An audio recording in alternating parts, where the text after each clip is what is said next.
ये बात साल 2009 की है। झारखंड के इतिहास में एक ऐसी घटना घटी जिसने पूरे देश को सकते में डाल दिया था। अब तक प्लेन हाईजैक के बारे में तो लोगों ने खूब सुना था, लेकिन ट्रेन हाईजैक लोग पहली बार ये सुन रहे थे। 22 अप्रैल 2009 को माओवादियों ने झारखंड बिहार बंद का ऐलान किया था।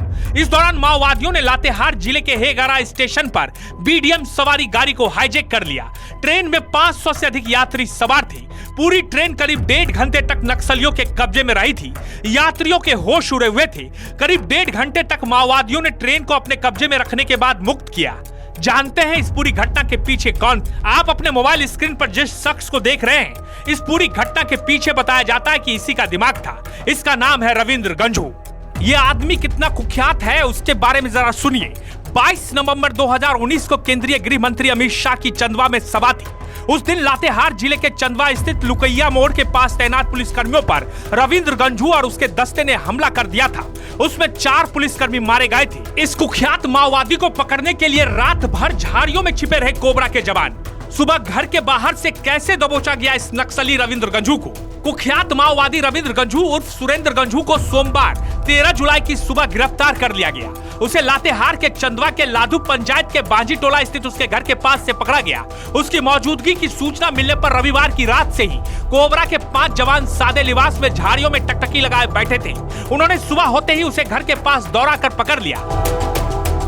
रविंद्र गंझू जो आरसीएम रैंक पर है और 15 लाख का इनाम इसके विरुद्ध झारखंड राज्य के द्वारा घोषित है और 5 लाख रुपए का इनाम एनआईए के द्वारा घोषित है। इसकी गिरफ्तारी हुई है। मुख्य रूप से जो रविंद्र गंझू है, ये पिछले लगभग 15-16 वर्षों से लातेहार डिस्ट्रिक्ट, लोहरदगा डिस्ट्रिक्ट, गुमला, पलामू और आसपास के क्षेत्रों में कई सारी इसके द्वारा नक्सली घटनाओं को अंजाम दिया गया। वर्तमान में यह आरसीएम के पद पर था और इसकी टीम इस पूरे क्षेत्र में लगभग 154 केसेस जो हम लोगों के पास अभी तक हैं, जो इसके विरुद्ध में दर्ज की गई हैं। इसके विरुद्ध में एनआईए के द्वारा भी केसेस दर्ज किए गए हैं। अगर कुछ इंपॉर्टेंट इंसिडेंट्स हम लोग देखें तो लुकैया में 2019 चंदवा थाना क्षेत्र में एक एम्बुश इसके द्वारा लीड किया गया था, जिसमें 4 पुलिसकर्मी शहीद हुए और भी विभिन्न घटनाओं को इसने अंजाम दिया। 12 जुलाई को हम लोगों को यह सूचना प्राप्त हुई कि यह अपने गांव बांजी टोला चंदवा बेतर ओपी के क्षेत्र में भ्रमणशील है।